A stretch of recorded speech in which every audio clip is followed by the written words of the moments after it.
Gentlemen, I hope I'm going live about now. Today's stream is happening at a slightly different time than usually. I've actually looked at the YouTube analytics, and apparently that's when most of you are online on Tuesday. Let's see if this is one example of YouTube analytics actually being correct or once again making shite up completely unfounded. That being said, I also came from work a little bit earlier, and I do plan on going to the gym later today, so I will try to not overly exhaust myself. Thankfully, we don't have that many rumors to cover, but I did promise you basically daily live streams, and during a week where we are getting day to day like new reviews, new impressions, more details directly from Apple when it comes to new Apple devices, it just made sense to make this the week where we give you a lot of coverage. And I say we, meaning once again myself. And Jan, my German viewer, saying, good morning. You're having a little bit of panic regarding the Apple Watch because it's out of aluminum. Well, no. I've had an aluminum Apple Watch. Like my Series 4 is an aluminum Apple Watch, and it's still in the hands of my mom, and it's working just fine. Like the back is it ceramic or yeah, I believe it's ceramic. So no, the back will not be eaten up by your sweat. You can definitely chill about that. Also, like just in general, even anodized aluminum wouldn't suffer that much. Like Apple has enough experience and expertise with aluminum, and just in general, like their metallurgic processes are pretty on point. Now you can argue if we go to apple.com here, and if we look at the newest Apple Watches, Series 10, you'll find that this specific color, right? What do they call it now? Is it still jet black, right? The same. Yeah, it is. Jet black, the same as it was on the iPhone 7 now, which is good for you, Jan, because I had an iPhone 7 in jet black, an iPhone 7 Plus to be precise, and I had multiple aluminum Apple Watches. I had the originals, then my Series 2 was out of stainless steel, and then my Series 4 was out of aluminum again, because Series 2 was feeling a little bit too heavy. Rilya 2K saying, hello Mark, it's been a while. Yeah, I think it's been quite a while. Like I remember reading your name like once, and then like even multiple times during one stream, but then you fell off the face of the earth. So welcome to the stream, brother. Yeah, you're saying down below it's not anymore out of ceramic. To be honest though, I would be much more worried. Like, I don't know which color did you get, but with the jet black, I would be worried about scratching it to hell. Like, sweat will not be eating into the anodized process so much. Like, they're like think back to all the like aluminum unibody iPhones that we had in the past, right? And people used a lot of them without cases and stuff like that. They held them in sweaty hands. No, bro, I wouldn't worry too much about it. I think that this is always the case. Like, people always fear something new, right? So they instantly jump to conclusions, even if they have basically no data about it, right? They're like, oh, I'm used to an Apple Watch that is glass or sapphire, then aluminum or steel, and down below it's ceramic, right? And the instance Apple changes one of those parts, like a small part of a larger equation, people immediately will draw negative conclusions. They will say it was a cost-cutting measure. They will say it will greatly impact durability. Like if it was like that they started using like cheap plastic, maybe I could see the point, but not aluminum. And you're saying silver aluminum, which is also a slightly different anodization process than the pretty complex one that they use for jet black. But granted, I'm not a metallurgical expert, so don't listen to me. But yeah, I wouldn't worry too much. But yeah, the Apple Watch Series 10 is actually one of our topics for today. today because we did get plenty of reviews for them. Not as many as I might have thought. Like some notable websites like The Verge haven't yet posted, but maybe they have. Okay, so I'll take it back. So then basically it's all complete. I know I've been using like a lot of Lord of the Rings quotes recently during my streams, but like when I say that, I feel like Frodo on Mount Doom. It's like, ooh, it's done. And whenever there's like, oh, there's one piece of information, and I'm like, okay, is that enough for me to draw conclusions? And then there are like 10 reviews saying all the same thing, and I'm like, whew. It's done. So Apple Watch Series 10 is basically getting reviews today. It's what Apple calls a redesign, but it's basically a 10% thinner Apple Watch. Its main change actually from the previous generation is to forgo stainless steel for its premium material and instead use titanium, so making it much closer in spirit to the Apple Watch Ultra, and both sizes have seen a small increase from 41 millimeters to 42 and from 45 to 46 millimeters. The screen itself are also disproportionately larger to even just the chassis being increased. So yeah, definitely some changes. They're not game-changing improvements, one must say. If you already own like an Apple Watch Series 9 or 8 or even 7 for that matter, but given that a lot of Apple Watch buyers are very much new to the category overall, like a lot of Apple Watch buyers are not like, oh, upgrading year to year or even every 2 or even every 3 years, but every 4, 5, maybe even 6 years. And at that point, the Apple Watch Series 10 will like define like one of the biggest upgrades you could have had. Like at least if you like for me, the Series 4 was the biggest Apple Watch upgrade ever, which like does much smaller bezel, stuff like that, the first 64-bit processor, and then the year after we got features that I didn't care about, but I know a lot of people cared about, like Series 5 then introduced an always-on display. So they used the new design of the Series 4, but took the category further and further, adding the new health features and stuff like that. Oh, don't forget Series 4 introducing ECGs. So yeah, while Series 10 definitely doesn't live to that kind of major update, it's basically as major as you can get these days, given that Apple Watch has matured pretty quickly as a product category. Really, you're saying you were here a lot during the M4 iPad release. Makes sense. I have a lot of people here who watch me primarily to see my takes on like the newest Apple processors. So we got some people back with like A18, A18 Pro coverage. I know that some of you will only come back once M4 Max actually release, and then especially as M4 Pro and M4 Max with X, not CS, come around, because that will be a lot more data to cover. So I know that even though iPhone is inarguably Apple's biggest product, I know it's not the largest draw factor from the audience that I have here on YouTube. Then I also have to contend with the fact that most of my audience is like in India and stuff like that, so it's very hard for me to plan my timing around that. I also try to attract new audiences in the West because that makes it a little easier for me. Yeah, so really, welcome back anyway. I don't want to burden you, of course, with my YouTube channel analytics, but yeah, that's about the gist. You probably have been impacted even to a small degree by the algorithm itself. Like I know, if, for example, even if you subscribe and then you watch a lot of M4 videos of mine, and then I start talking about iPhones, AirPods, Apple Watches, right?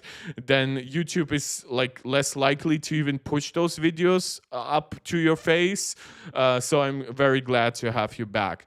And yeah, that's about it for today's intro. Before we actually dive deeper into the Apple Watch Series 10, into like what there is a little bit of stuff about processors today, because we do have more and more rumors piling up about Intel's upcoming Ultra Ultra 7 processors. Of course, the Mac Mini that I so wonderfully created this beautiful thumbnail for you with an Apple TV with 2 USB-C ports on the front. So that will be part of today's discussion.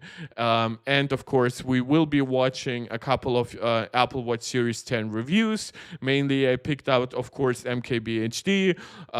He is the most notable reviewer out there, and I do actually have some notable points of disagreement with him today. While I was largely in agreement with him during the AirPods 4 review, it's not to say that I have issues with his review of the Apple Watch Series 10. I have some problems with how he chooses to frame it. But yeah, before we get into all of that, I want to encourage you guys to do all the YouTube jazz, as we call it here on this channel. To please subscribe to the channel, like the video, share the video out to anybody who you think might enjoy it, comment. I love interacting with a lively live chat. I love having your guys' your opinions, your takes, your agreements, your disagreements. Your suggestions for other topics to cover, for other videos to watch. And as always, if you can afford it, please consider supporting this channel directly. While I'm live, you can do so with a super chat or a super sticker. That's tremendous direct help, and I reinvested right back into the channel. Of course, you can also support this channel directly in the long term by becoming a channel member right here on YouTube. Shout out to Fizz, Angelica, and Maximus, who are all MarkJack Pro Max supporters right here on YouTube. And you can also become a supporter over on Patreon. Link for that is in the description. Relay asking, what Apple Watch do you have? You have a Series 5. I'm long due for an upgrade. Right, that's what I said.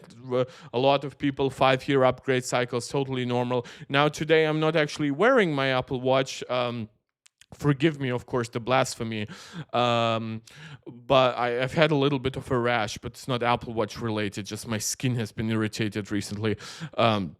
I know, very appetizing, but I have the Apple Watch Ultra 2, so the Apple Watch that actually didn't get updated this year, even though everybody thought, oh, does it really make sense to get the Series 10 but not an Ultra 3? Well, apparently in Apple's mind it did, and thankfully a feature like sleep apnea detection is coming to the Apple Watch Ultra 2 and to the Apple Watch Series 9, so somebody with a last-gen product doesn't really lose out on like the most important sleep or health innovation, if you want to call it that, in the newest Apple Watch. Tipo Master, welcome to the stream, saying, I just read The Verge 1 and said, it's kind of a no wonder they never showed it beside the Series 9 in the keynote. Even as someone who reads all the details, it's hard to tell the difference at first. Yeah, that makes sense, because with just like small changes, it's not going to be like hyper impressive. And even like the bezels, technically,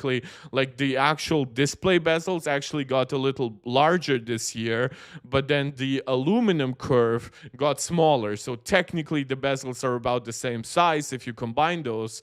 But yeah, side-by-side comparisons are really like they're becoming less and less impressive than they were in the past. Like when you think back of like a Series 3 and the Series 4 side-by-side, massive changes. Now we are suffering from diminishing returns.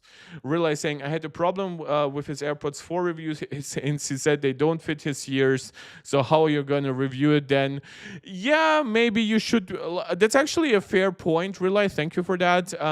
Yeah, you could make the argument that if hard tip AirPods really are not like, well, to your literal physique, right? Maybe you should say, oh, they don't work for me. But sometimes when something doesn't fit, you must quit. I've made that joke like 3 times in the last 5 streams. I don't know why, but I guess it's because we've talked so much about fit and comfort with like Apple Watches and the AirPods without silicone tips and stuff like that. But yeah, it's actually a good point. I guess he could make the argument, well, if the sound quality was notably degraded because the fit was so poor, then he would have said it. So maybe they fit just enough for him to assess like the sound quality, right?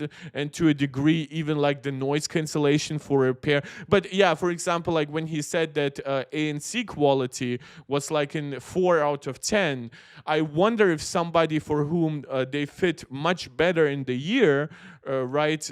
Like maybe somebody like with smaller ear canals and they're less likely to fall out of them.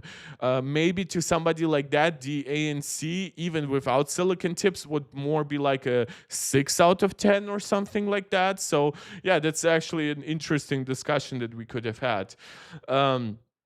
Yeah, like, but he didn't give it quite a mid review. I think he still underscored like their ecosystem benefits to it. The sound quality in of itself is pretty well balanced to a lot of different use cases, even though of course there isn't a lot of customization. But yeah, he's like a guy who uses like Sony XM4s and stuff like that, and AirPods Max even to a degree, and of course AirPods Pro 2. So it stands to reason that even if he tried to be fully objective, like he was never going to be very impressed by just a cheaper alternative of something he already has, right? Especially if it doesn't happen to like magically provide a perfect fit for him. So I guess he kind of gave it the best review he could with the cards he was dealt with. That being said, I think a lot of his reviews for smaller products are kind of superficial. He's basically like saying, oh, we know AirPods 3 and AirPods 4 are slightly better, right? But fact is, most of the people buying AirPods 4 are not really coming from AirPods 3, right? They're coming from AirPods 2, AirPods 1. They might not ever have had wireless earbuds. And in that regard, I definitely think he could invest more effort into it. Now, I think there is fake effort that you can put into some things. Like, for example, Linus Tech Tips like Benchmark Suite, where they automate a lot of PC benchmarks and they have like acoustic chambers for supposedly super well measuring like how smartphone speakers are and whatever. And then you feel like that there's a lot of artifice to it, like that people actually have held those devices for only a precious amount of time, because then it had to go in the lab, it had to all be automated, we needed to have like raw numbers and statistics, and the actual user experience kind of goes to the wayside, right? And that I dislike that. So MKBHD, I guess, is on one end of the spectrum, LTT, because they try to create so many videos, are on the other side of the spectrum. And then somewhere in the middle, I would hope that like a reviewer like Rene Ritchie would come back. And I know there are plenty of people doing stuff like that. It's just that with how my channel works, I of course kind of have to react to the bigger channels just to get, of course, people to watch reactions to all of that. So I'm kind of missing out, I guess. Am I going to review the new stuff, Rely? No. For one, I do have the AirPods Pro 2. So that's one thing. Second, I thought of getting the new iPhone, thinking of then giving it to Apple after 2 weeks or something like that. So I wouldn't keep it because I'm very happy with my 15 Pro Max. But then obviously I kind of overslept the pre-order time, and then it didn't really make sense. And when it comes to AirPods and Apple Watch, it's just like I have an Ultra 2. Basically every Apple Watch that I would get would be a notable like battery life downgrade for me. So that alone is a little bit like, I don't want to be unfair to an Apple Watch that is clearly meant to be cheaper, smaller, thinner than mine, but judge it based on my experience now for well over a year of owning an Ultra. And with AirPods, it's similar because I have AirPods Pro 2. I'm somebody, like I've demonstrated it actually yesterday. To me, the EarPods actually fitting quite nicely. The AirPods 3 sort of did okay. maybe AirPods 4 would now sit in pretty well, even like with the small 10% adjustments. But overall, it's nothing that I feel I'm an expert in. I'm not an expert in audio quality. When it comes to like fitness stuff, I work out, but it's not like I go for crazy jogs that need like where I would be able to compare like dual GPS on my Apple Watch and simple GPS and the Apple Watch 10. So I wouldn't be able to provide to you the kind of content that I would want. Relay, you're getting the new AirPods and Watch from Series 5 and AirPods 2. Those are all absolutely great upgrades. But you aren't so sure about the iPhone. That also makes sense. Especially once the upgrades pile up in 1 year.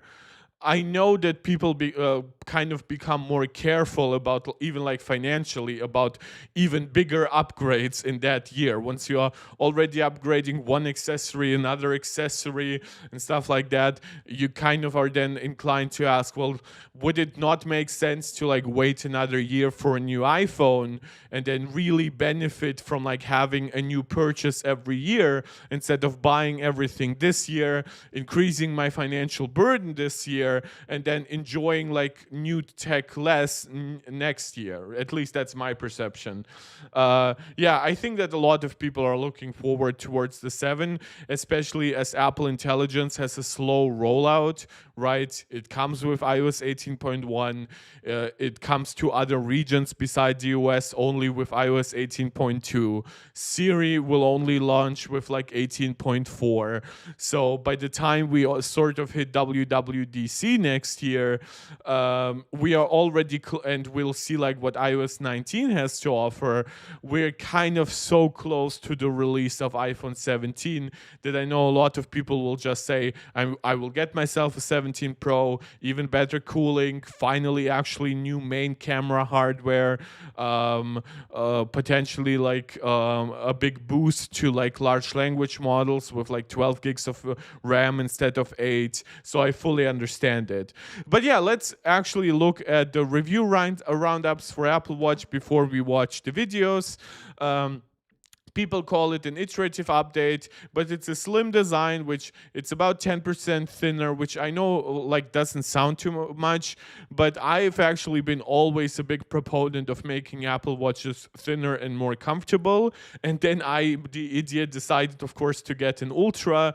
But yeah, if you're somebody who really, really disliked the idea of having like a thick tech accessory on your wrist, I think the Series 10 for the first time really takes you into a very comfortable territory. Plus, if you're somebody who really thought that maybe 45mm was too large, maybe even 44 was already borderline, now you can even choose the 42mm, the smaller Apple Watch, save some money in the process, and actually like benefit from still a pretty large screen, still like even the full keyboard that you have on there. So I would say it's a pretty versatile decision that you can make actually here. Also with both aluminum and now titanium, I think the material choices make more sense. I think the upcharge, given that stainless steel is a lot heavier, never made too much sense to me. Titanium is way better in that regard because it's technically even more durable than stainless steel, and it's lighter than stainless steel as well. So here you actually get like a big benefit as well. So the big display makes it feel like an ultralight. That's what I heard from a lot of people.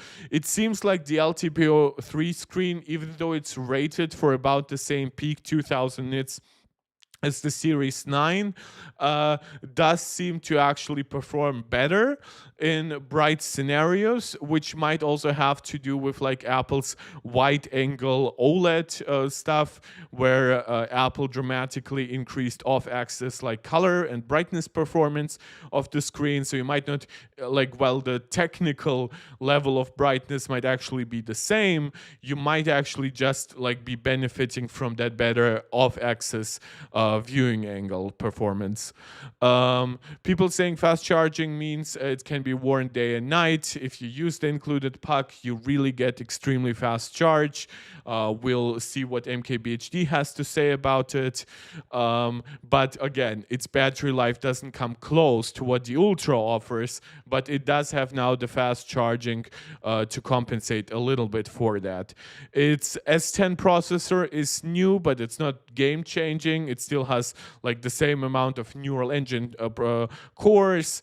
It has the same 64 gigabytes of included storage. So don't expect any big performance increases, but at least it seems to keep efficiency enough to give you good battery life despite the reduction in thickness. The 46 millimeter model, people say is actually bigger than the display on the 49 millimeter Apple Watch Ultra 2, but it's rounded, so it has a slightly different feel to it. So there's definitely like if you ever thought of just buying the Ultra for just the biggest screen, right? That's not really the case anymore. If you want the best screen, because the Ultra 2 technically gives you 3000 nits of brightness, that's something you can think about, but I wouldn't really base my purchase on it. Jan, you're saying you always had the dark Apple Watch, and now you wanted a bright one. Yeah, that makes sense. I kind of switched around with certain stuff as well, and I switched like from space gray on my Series 4, of course, to the bright titanium finish of the Ultra 2, because that was before it got the black version. So I fully understand. Sometimes you just want to switch around. Sometimes you have no choice.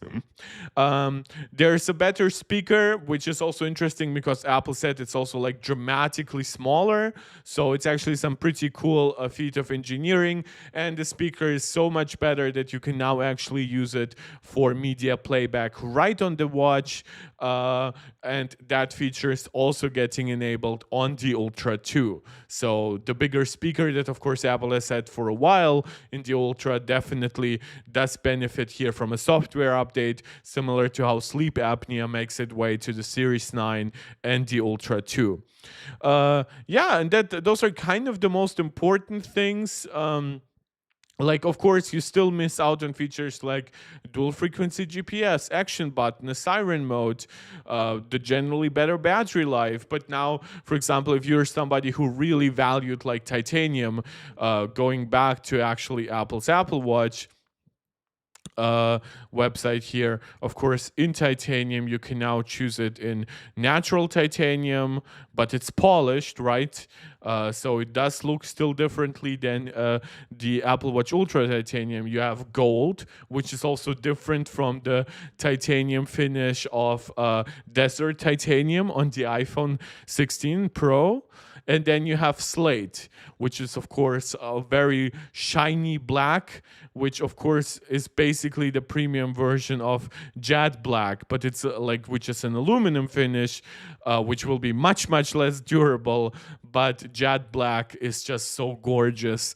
I would be constantly afraid of scratching it, because with an Apple Watch, whenever I would look at it off axis and see scratches, that's one really good thing about the titanium Apple Watch Ultra that I have, is that I never really worry about that. Like, I've hit the ground with it, I've hit like walls with it.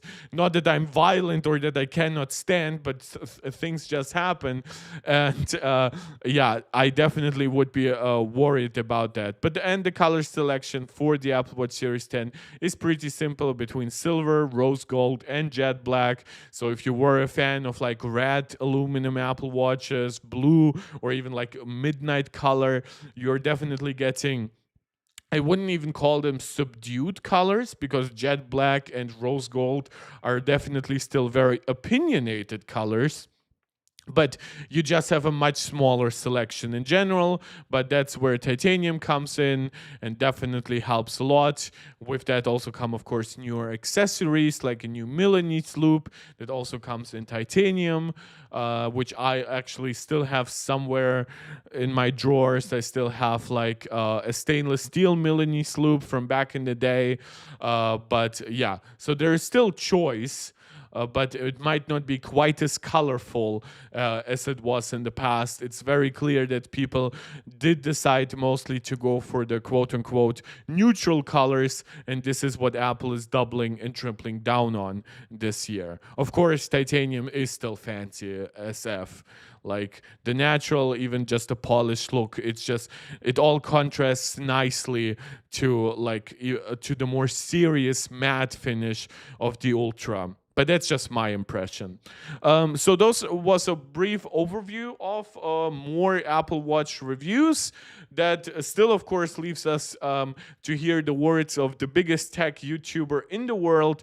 As always, let me know what you think, like how the audio and video quality works for you. I'll just play the video and we'll see how my voice, I guess, matches. Okay, so there were rumors. There were serious rumors that the 10th generation Apple Watch was going to be the one that gets this huge redesign. By the way, there hasn't been, like, for all seriousness, like in the actual Apple rumor mill, there have been no rumors that Series 10, at least like no serious rumors, that Series 10 would like be the next major redesign. Like ever since, like, of course, the fiasco of the front page tech predictions, I believe for like Series 7, back in the day, that said like we would be getting a squared off Apple Watch. That of course resulted in John Prosser basically forsaking Apple leaks. We have not heard like rumors about Apple Watch about a dramatic redesign, right? Apple might call the Series 10 a redesign, but let's be honest, it's a refinement, right? And I like it that way because I've always said I like my Ultra and it's a cool sort of brutalist design, but my love in terms of design does like my heart beats for the regular Apple Watch, for its curves, for the comfort because it's so much thinner. So I love this design. I absolutely hate the idea of a circular Apple Watch after years of how much Apple has done to make the Apple Watch great for reading text, even using things like keyboards on it. Yeah, what the MKBHD is saying here is technically actually not true. Like, I know there have been talks about on the basic principle that like, oh, iPhone 10 was a big redesign. Will Apple Watch 10 be a big redesign? But that was about it. It wasn't actually a big redesign. Jan, you're saying Marquez is very, very, very. How do I translate that? Like he's charismatic. Yeah, of course he is. Like, bro, he has like what? 19, almost 20 million subs. Like, of course he has charisma. He wouldn't be here. He wouldn't be where he is right now if he didn't have charisma.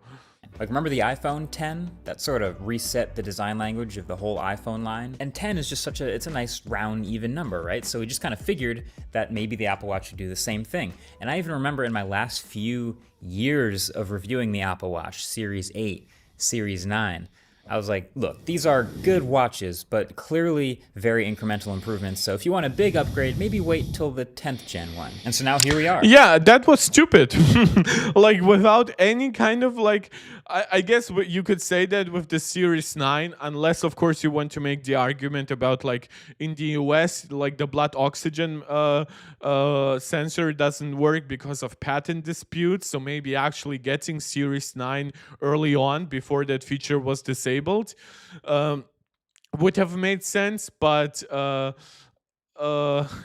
yeah, when it comes to saying, oh, I expected the Apple Watch Series 10 to be a big redesign, well, sorry, bro, you based that on absolutely nothing.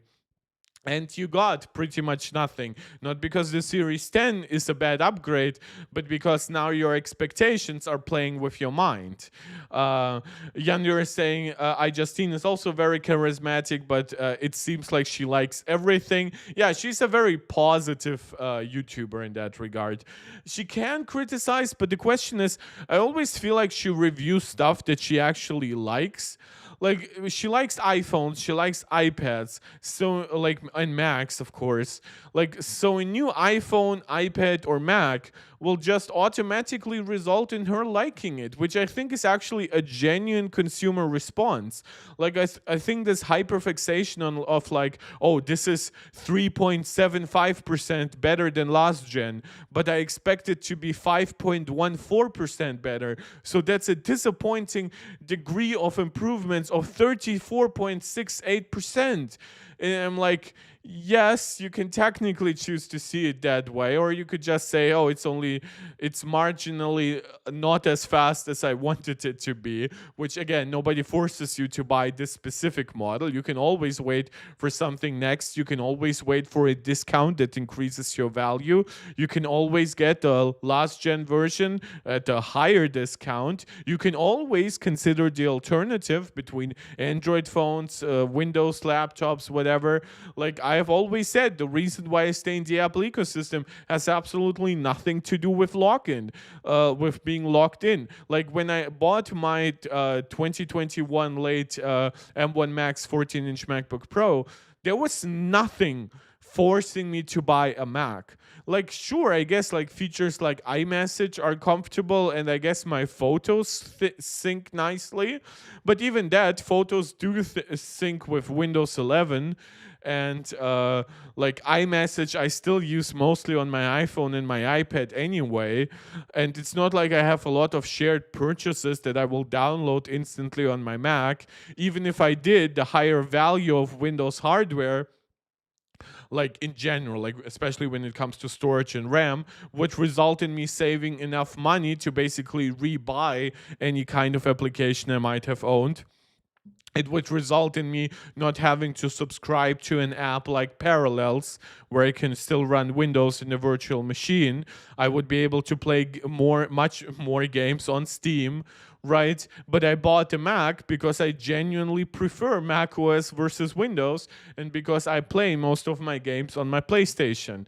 This is a very conscious ecosystem decision for me, which I don't even know how I got to that point, but now rant complete. Let's continue. I've been using AppleWatch Series 10 for the past week, and it's definitely another incremental upgrade. Now, that's not necessarily a bad thing. Obviously, it's not as exciting as a total redesign, but that definitely makes this review pretty simple as far as whether you should get one or not. The main physical differences this time, on the outside, are it's slightly thinner and lighter and bigger. So the numbers say 10% thinner and 10% lighter for the aluminum one, and then they actually dropped stainless steel in favor of titanium on the higher end ones, so that's 20% lighter. Yeah, And this is where I actually will have to say, this is where the magic comes in for me, right? Because like this form factor is already great. So I said like what I said, that I love this design genuinely more than I do the Ultra design. So this idea that I could get this with like a titanium, a slate black, or even gold design, right? I would definitely go for slate though. And I could get it and know that I'm not losing anything versus the aluminum model. The weight difference is actually smaller than ever, and I'm not using the durability benefits that the stainless steel models had in the past. And I get it all while being 10% thinner overall and 20% lighter than the stainless steel versions. This is what could tempt me to technically downgrade from my Ultra, because this is such a nice refined design. Like you can see that the bezels are actually technically slightly larger, what I said, than before, like the dark glass basically, but the actual aluminum that you can still see in the front, that one is minimized.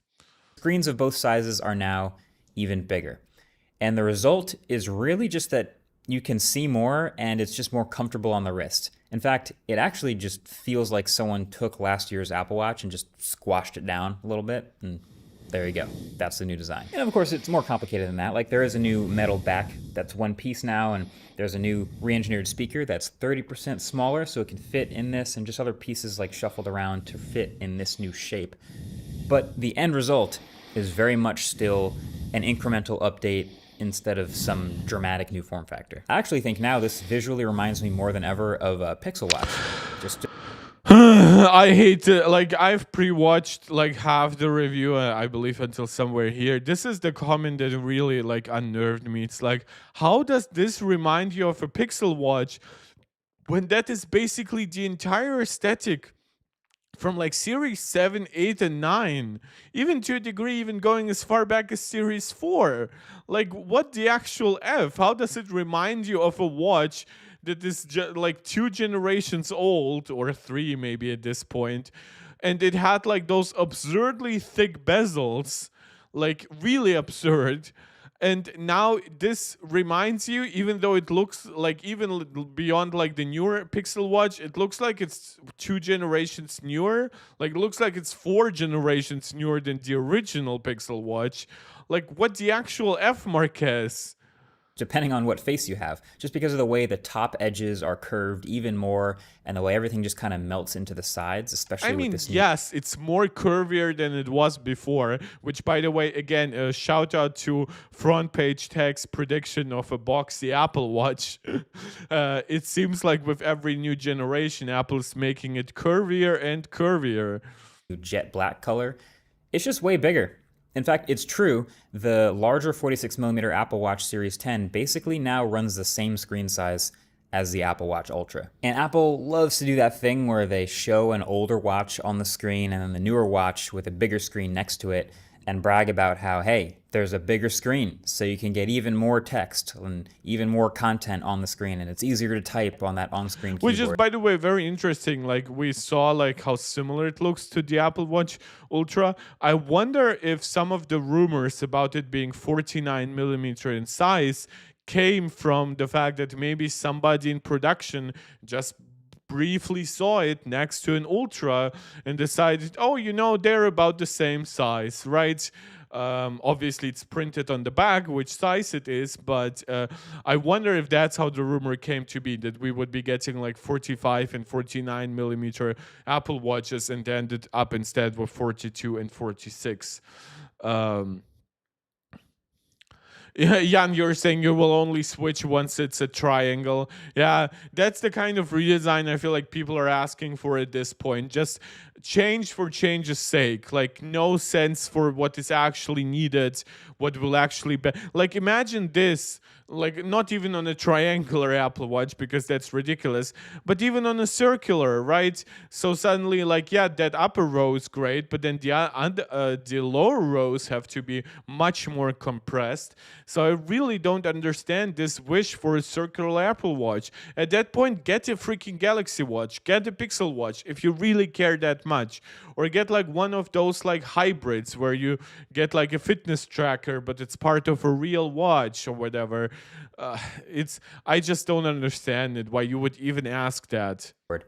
And to be honest, it never really made that much of a big difference to me, other than maybe the Ultra. But this year, I noticed something very specific. The Disk Sports workout now shows one extra line of information. So instead of time, active calories, total calories, and heart rate, it now shows me time, active calories, total calories, heart rate, and miles. But yeah, you can also, by the way, see that this is like an optimization issue. Like, the Ultra definitely would have place to push one line upwards. So shame on you, Apple, here. So there's that.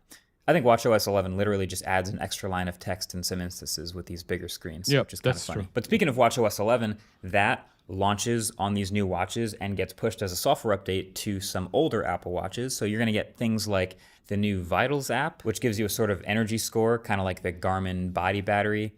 And there's a sleep apnea detection, which just got FDA approval to detect and notify you of potentially high levels of sleep apnea using only the accelerometer. And there's training load as well, which keeps track of the perceived intensity of workouts. That stuff is nice, and it's also, like I said, coming to some older Apple Watches as well. So if you really want to know what stuff is specifically coming just to this newest watch, so like a reason to get this one, then there's about 4 that you should know about. Okay, so let me know if these are enough to convince you to get this newest watch. So number 1, with this redesigned speaker, you can now listen to media out loud on the watch. So, but it also works on the Ultra.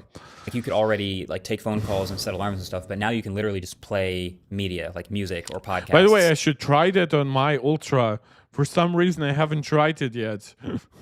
Or audiobooks out loud.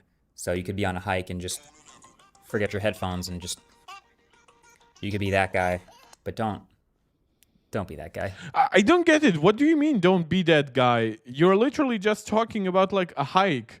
Like you're not talking about using it in a subway or something and like basically pushing your loud hand now into somebody's face. Like what is the issue here? I feel like people are very apologetic many times about tech. Like the second somebody has something in speaker mode, like don't get me wrong, I personally never use my tech that way. I always have my my earpods, I wanted to say, my AirPods inside, right? I never have like super loud volumes, ringtones or whatever.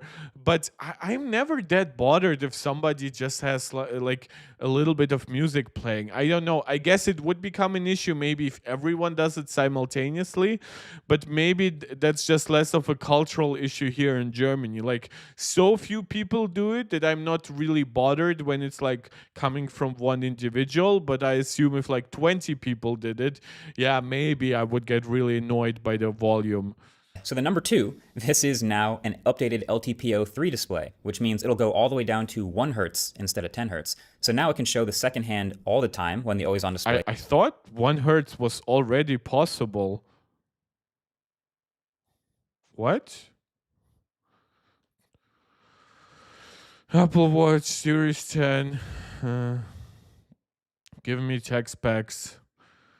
Ultra 3, LTPO 3, 1 nit minimum brightness. They don't specify like the always on display hertz rating here. I thought it was already possible. Like I believe Apple made it a big point that 1 hertz, like 10 hertz was like on the iPhone 13 Pro, even the 14 Pro. Okay, Jan, you're saying only the 10 can do so. Yeah, maybe that's where some of the efficiency comes from. Not that I really care, but it's interesting. I didn't know that. Apple Watch LTPO3. Maybe like how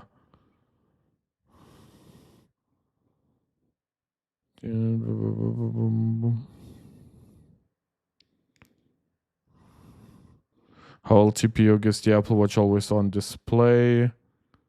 It can drop its refresh rate. That's from the original LTPO.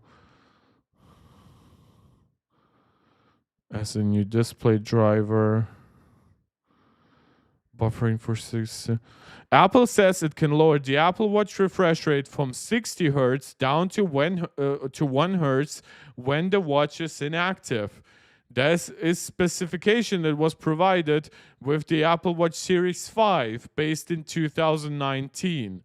The main difference here that Apple talked about on stage was the ability to go down to 1 nit of brightness.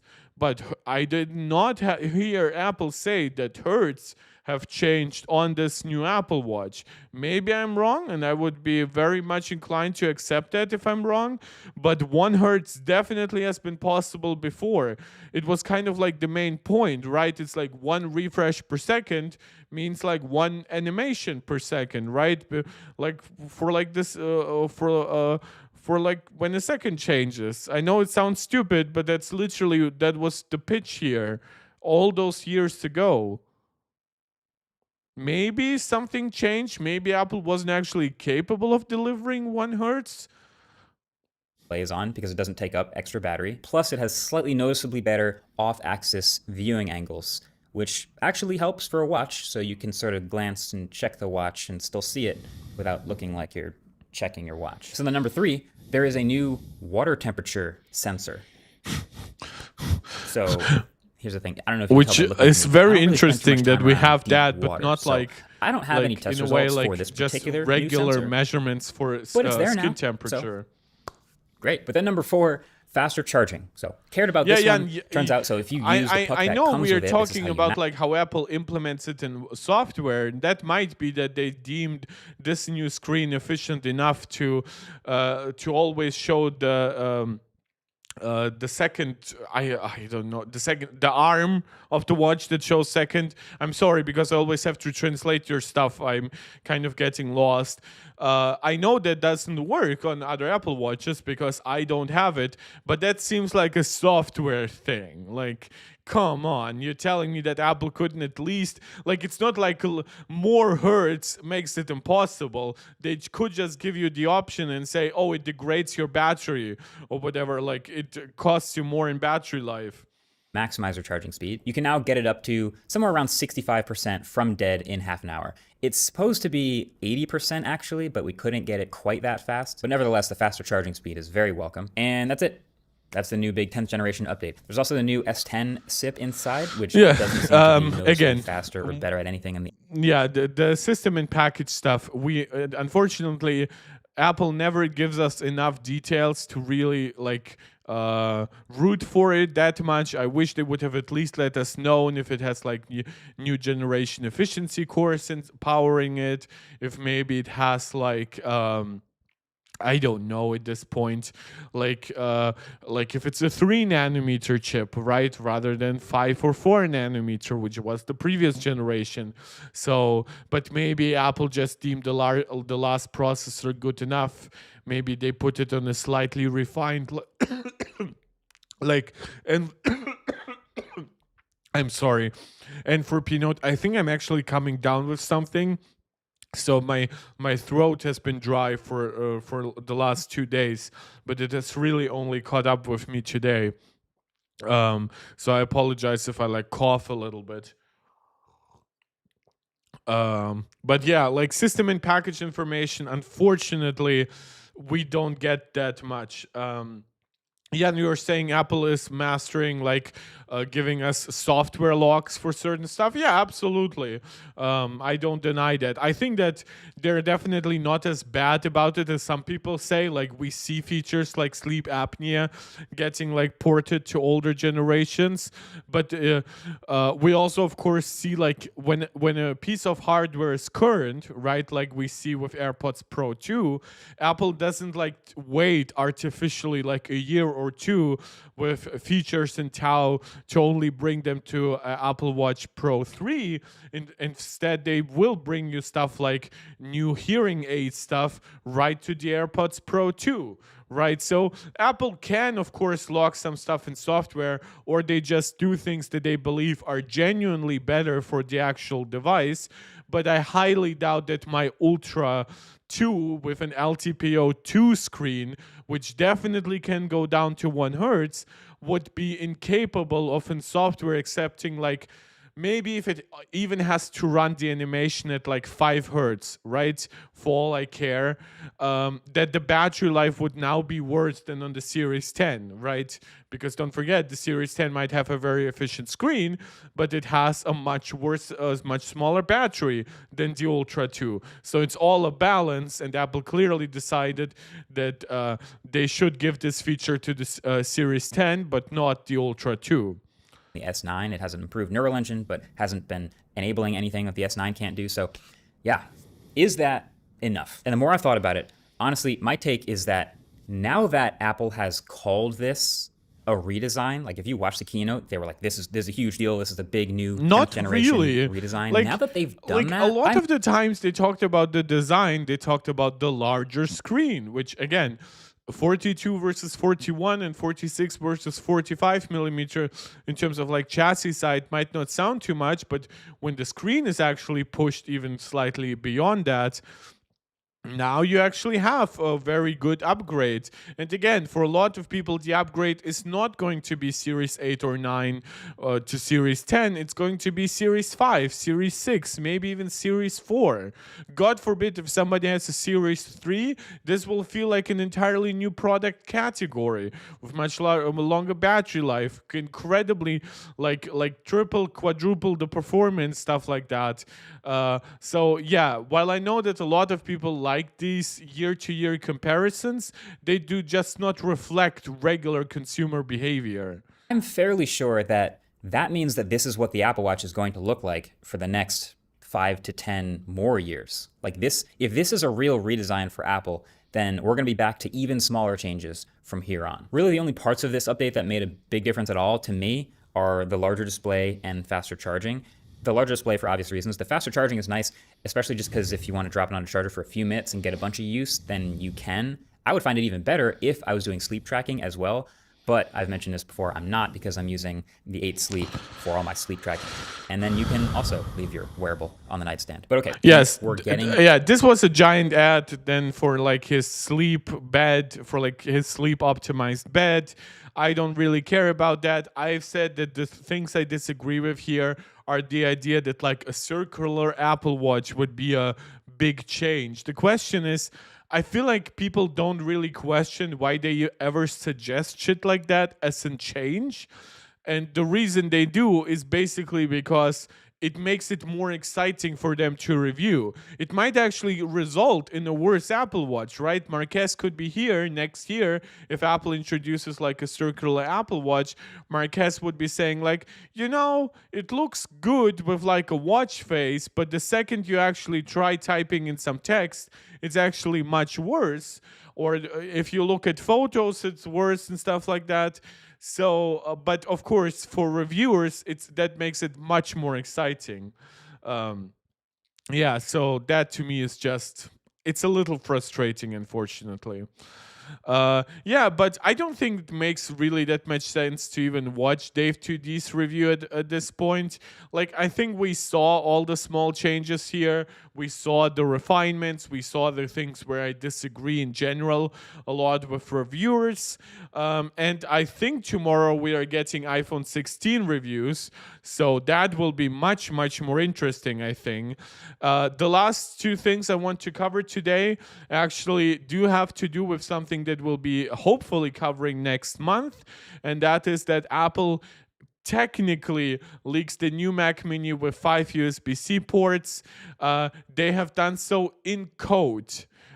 So if you expect to see actual images of a Mac Mini that are somewhat official by Apple with more USB-C ports, unfortunately you are somewhat mistaken here, but that's why I did give you that gorgeous thumbnail, didn't I? Royos Key saying, as a Xiaomi fan as well as an Apple fan, the only thing I want is a new Mac, but Apple is just doing it much slower than I expected. The question is, what Mac do you want, Royos? By the way, guys, we've been streaming for about an hour. Want to remind you to do all the YouTube jazz again. If you haven't liked the video, please consider doing so. If you aren't yet subscribed, please subscribe, share the video to anybody who you think might enjoy it, comment live. I love interacting with you, as you all can see. And of course, if you want to support this channel directly while I'm live, you can leave me a small donation in the form of a super chat or a super sticker. That's very much appreciated.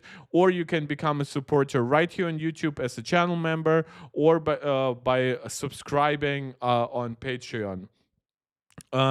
So this goes back to, of course, the Mark Gurman rumor that said 2 USB-C ports would come to the front of the new M4 Mac Mini. So we've talked about how the Mac Mini would be shrunk down in size, like where it would stay relatively tall, maybe even increase in height, but then it would shrink down in all other dimensions. And of course, that would make it look a little bit more like an Apple TV. And that's kind of where stuff like my thumbnail comes from. And as of course we know, the Mac Studio does already come with 2 front ports. They're USB-C 10 gigabit on the M2 Max Apple Mac Studio, and there are Thunderbolt 4 on the M2 Ultra Mac Studio. So it definitely has like a lot more oomph if you give it a processor with more bandwidth, like more PCIe lanes. And with Mac Mini, I strongly assume that the front ports would be just 10 gigabit. Relay, you're saying you're interested in the RAM increase. Yeah, we've talked about that in like my video prior to last one, where we've talked a lot about the value proposition of Macs now starting with 16 or maybe even just 12 gigs of RAM, and how it would have repercussions down the line, where what might be like $100 price difference for the base models would like result in $200 price differences for models that cost well beyond 2K. So yeah, I fully understand why it interests you. So the exact string in the basically the Apple code here is Apple Silicon Mac Mini 5 port, which would line up with the rumor that it would have 3 ports on the back and then 2 ports in the front.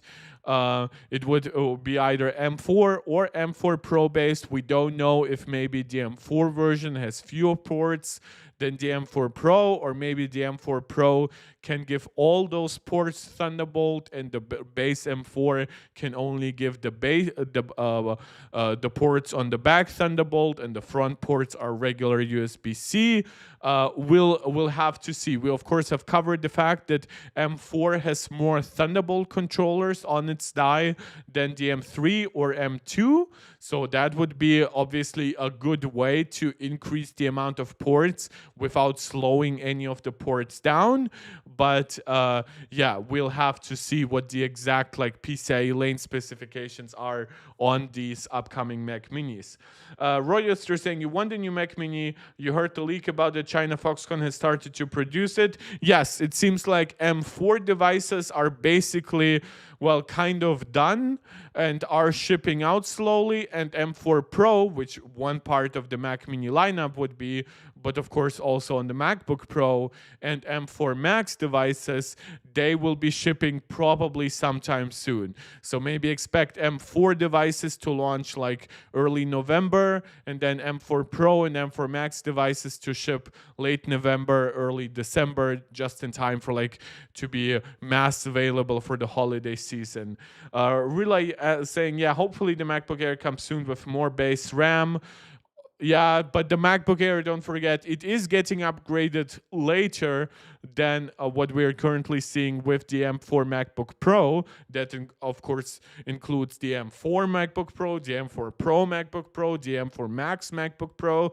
But maybe if like the base configuration for the M4 Pro version change, for the M4 MacBook Pro changes, maybe that would have price repercussions for the MacBook Air. So you could get in like an M3 MacBook Air with 16 gigs of RAM or even 24 gigs of RAM for dramatically less money than before. And then you wouldn't have to wait another 6, 7, 8 months until an actual M4 MacBook Air is out. Andrew DeFalla saying, I'm looking at purchasing the M4 Max MacBook Pro and hoping that the GPU gets a big upgrade. Well, it should be 20% faster from everything that we've seen. Like if M3 largely mirrors A17 Pro and A18 Pro largely mirrors what we'll see with like M4 Pro, M4 Max, I would strongly believe that for one, you will have like the faster memory, right? Like the 17% faster LPDDR5X at around 7,500 mega transfers per second. You might have some changes to cache and whatever that would give you slightly more internal bandwidth, and that would result in much better performance. At least if you count 20% is much better.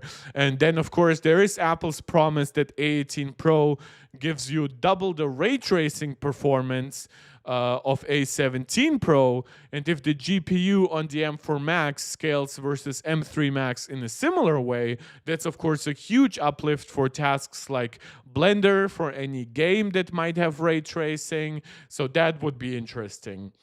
Realizing you want the M4 MacBook Air, but I don't know when that's coming out. Supposedly sometime in the first half of next year. It could be as late as WWDC, for example, but it could be also like a March release. You never know. If, for example, the M4 MacBook Pro ends up selling really, really well, Apple might actually like internally delay the M4 MacBook Air, right? Deciding to instead sell more of higher margin MacBook Pro devices and then waiting with the MacBook Air until it's closer to back to school season. So more people with a limited budget would be interested. More people would buy who might be less enticed by features like ProMotion and stuff like that. And yeah, that's kind of how I see it. I guess they will give the 9-core CPU for the peasant configurations. Maybe, but don't forget those configurations. Geekbench 6.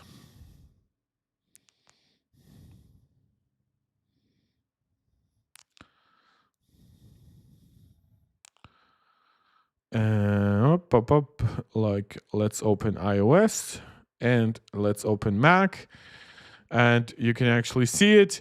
The highest iOS score at 13,200. This is actually a 9-core M4 iPad Pro. You can see that when you go to the benchmark. You can see it has 9 cores, so it has 3 performance cores and 6 efficiency cores. And on the Mac side, on the multi-core side, when we actually look at what we currently have in the M3 MacBook Air, which obviously does not do CPU binning, it does GPU binning. Let's look at the MacBook Air. Where is it? Okay, let's let's look at the M3 inside the iMac. Where is M3? Here it is. So at 11,700. So you will still get a performance upgrade in multi-core, even with the binned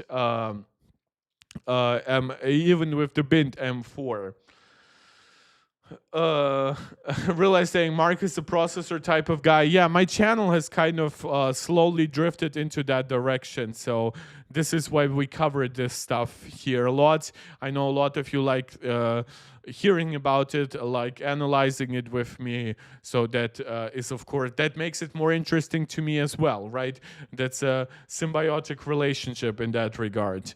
Let me briefly just check if my stream is working all fine.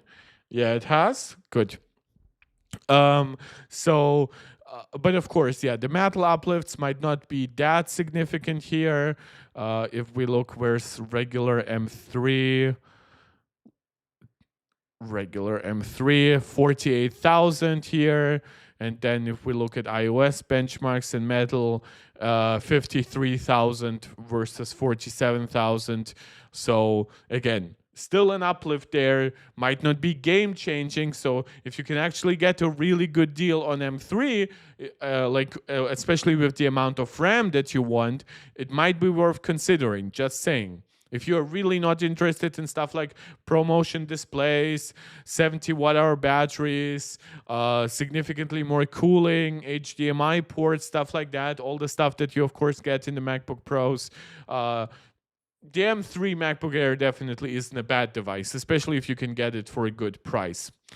And yeah, that Mac Mini basically is supposedly coming sometime next month in October. I've already said I will try to cover it live. I actually plan on visiting my cousin by the end of next month, so maybe I'll just take my entire streaming equipment there and stream from the room that I have there. But yeah, it's going to be interesting. Of course, it would be a very worthwhile upgrade to have like a redesign on the Mac Mini and to jump from M2 chips to M4. No, really, they will never have non-binned chips at this point. This is a grave issue. Like you're saying, they would sort out manufacturing. That's not how processor manufacturing works. There will always be chips that have defects, even if it's just 10 or 15%. And with how expensive new nodes are, 5 nanometer was expensive, 3 nanometer is expensive, 2 nanometer will be crazy expensive, A16 will be crazy expensive. You will never have non-bin chips. Apple might be more generous when it comes to how they upgrade you, right? Maybe like an upgrade charge that was previously 50 or $100 might now be included with the storage upgrade, right? Which Apple actually did. Previously, you had to upgrade like storage and processor separately. Now you can, once you upgrade from 256 to 512 gigabytes of storage, you actually automatically get the fully enabled M3. I don't know when exactly they changed it, but I know they did. And then when you look at Intel, right, this is actually the last rumor I kind of wanted to talk about, is that the Intel Core, this is the Intel Core Ultra 7 265K with 20 threads. That means it has, it's actually not the highest end version, right? Because we do have an even higher end version with 24 threads, which consists of 8 performance and 16 efficiency cores, and that would be the Core Ultra 9 at this point. Is it somewhere actually?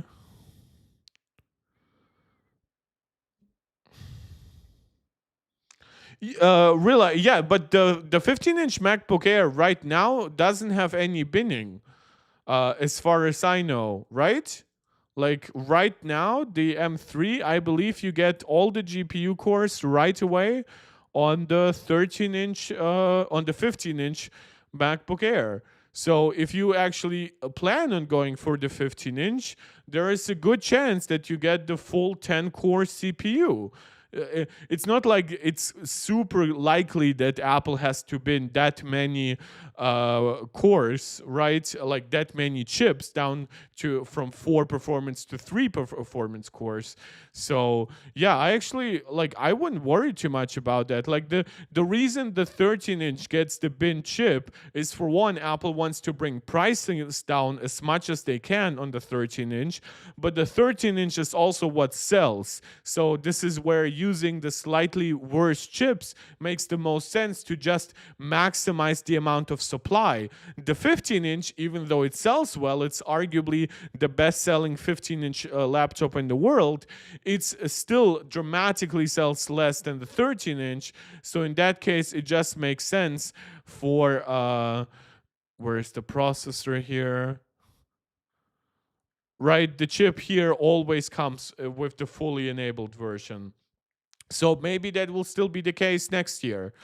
Yeah, but I just wanted to give you a glimpse at like Intel's next upcoming like desktop chips, so you can still see. We actually just had Geekbench open, so you can imagine how it scales. This is the Core Ultra 7, which would not be the absolute highest part. Technically that would be the 285K. That would be the Core Ultra 9. That will have 8 performance and 16 efficiency cores. That should give you like, when you look at it, then the Core Ultra 7 is 8 plus 12. And then the Core Ultra 5 is 6 plus 8, right? So, but you can actually see here that when it comes to top clock speeds, there is a downgrade here from what you get with the 4900K and the 4900KS. And then, of course, as you go further down the line, and this was your question, really, about like binning, and you said something about improving manufacturing. Now, all of those are not the same die. I am actually not sure if this is the same die. I would assume so. But then again, it also consists of several dies, but I assume all CPU cores are in one die here. You can see binning always has to happen. Binning either happens by disabling cores, by disabling clock speed, right? You can see here the difference even with like... well, here the clock speeds are actually not too different, but you can see that the turbo limit here is up to 5.6 or 5.5 gigahertz. So even those incremental 100 megahertz changes, they still have to be applied. So the more complex the actual nodes get, the less likely it actually becomes that we'll see like the ability to have like basically every chip being sold be its best possible version. Relayer saying, yeah, I'm only interested in the RAM department. By the way, where I'm from, we don't have the RAM only upgrade, so you need to get the storage with it, and it's $400 extra. Yeah, I know. Some because many countries like they don't have like Apple stores in that way. They have like authorized sellers from Apple, and that usually comes with them having fewer choice. So yeah, I fully understand it. It's of course, if Apple of course improves both base storage and base RAM, that would be phenomenal. I understand, especially for regions like that. Even if it comes with like a price increase, right? I think you would easily accept a $100 price increase to get what you currently pay $400 extra for. But it sucks, of course, to not have the option to even like separate those purchases between storage and RAM, which especially on the Mac Mini, I know a lot of people prefer to just get the 256 gigabyte Mac Mini, but with 16 gigs of RAM, because they will just connect it to external storage, right? Because it's a stationary desktop Mac, it just doesn't matter to them as much. Yeah, but I just wanted to briefly show you there is competition definitely coming.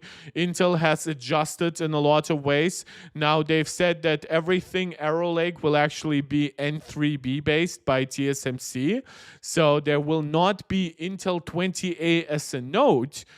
Instead, they will be jumping directly to Intel 18A sometime at the end of next year. But yeah, Arrow Lake is entirely TSMC built, basically, which is, of course, hilarious after Intel promised us, what was it, like 5 nodes in 4 years or something like that. And it seems like to actually push themselves to the best node. In the interim, they have to get the better node from TSMC. This will be the same node that is powering the A17 and the M3 chips, with the M4 transitioning to N3E. And then maybe sometime next year, is the rumor that we have covered yesterday, Apple might be moving to 2 nanometer. But that's, of course, purely speculative right now. Yeah, and that's about it for today. I will have to wrap this up quickly again because of my voice and because I do want to stream tomorrow. So I might be back tomorrow at about the same time as I was the last couple of days.